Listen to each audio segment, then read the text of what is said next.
ეხა თუ პოლიტიკურ ჭრილში შევაფასებთ ამ ყოველივეს ეხა ელისაშვილის ნებისმიერი მოქმედება საზოგადოებისთვის მე გულისხმობ მასებს გულისხმობ საზოგადოებისთვის არ არის ესე ვთქვათ მნიშვნელოვანი. იმიტომ რომ ყველა მიცის რომ ეს კაცი გადაისხრა მასხრად არანაირი მისი კონკრეტული პოლიტიკური ესე ვთქვათ რაღაცა ინტელექტუალური შესაძლებლობები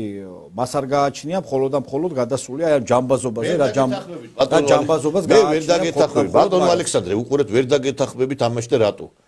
ეხლა როდესაც უბრალო ადამიანი უყურებს აი მაგალითად ეს ეგრეთ წოდებული ეს ენჩენზი თაობა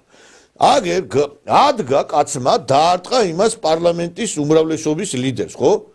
ეს არის გადამგდები შენ როცა ამას არ იჭერ უკვე ამ ადამიანს მე უკვე სხვაც ამას გააკეთებს ადგება და ქუჩაში მიაძახებს იმ პარლამენტარს მონა რუსო გესმით ანუ თითეული დანაშაული უნდა აღიკვეთოს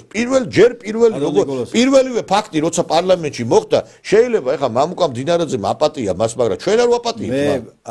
პირველივე ფაქტზე გასაგებია ლაპარაკობთ ძალიან ერთ-ერთი პოსტი შემხვდა Facebook-ში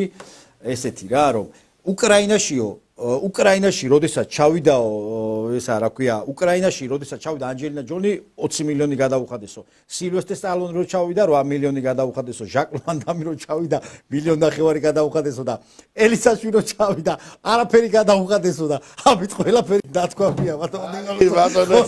ანჯელინა ჯოლი სადარებს ამ მახინს ხოდა თქვენ ანუ ვირის ეხლი არ უნდა გეტყიდო ბატონო ვის ადარებს ხოდა არა თქვენ ანჯელინა ჯოლი საქართველოსშიც რო ჩამოიყვანო ნაკაცფული გადაუყადო 60 წლის ანჯელინა ჯოლი ჯობია ამ ათხოვრებს ეხლა იმას რო შეხედო მაგალითად მისი რაობა მისი იქ ვითომდა ანუ ზოგადად მისი ეს კონკრეტული ქმედებები არ არის მნიშვნელოვანი მაგას ვიძახი საზოგადოება ანუ ვერ გზნობს მის რო რაღაცა პოლიტიკური გასაგებია მაგრამ ხო ხტებით მე რის გვამიდა ამიტომ მე გეუბნებით რომ იმისი მოქმედებები არ არის ღირებული აი მაგრამ ეხლა არ რეაგირებს საზოგადოება არც ეს ჯეზის და გასაგებია მაგრამ ეხლა ძველგაზრდილები არც ახალგაზრდები ბატონო ეხლა ერა ერთი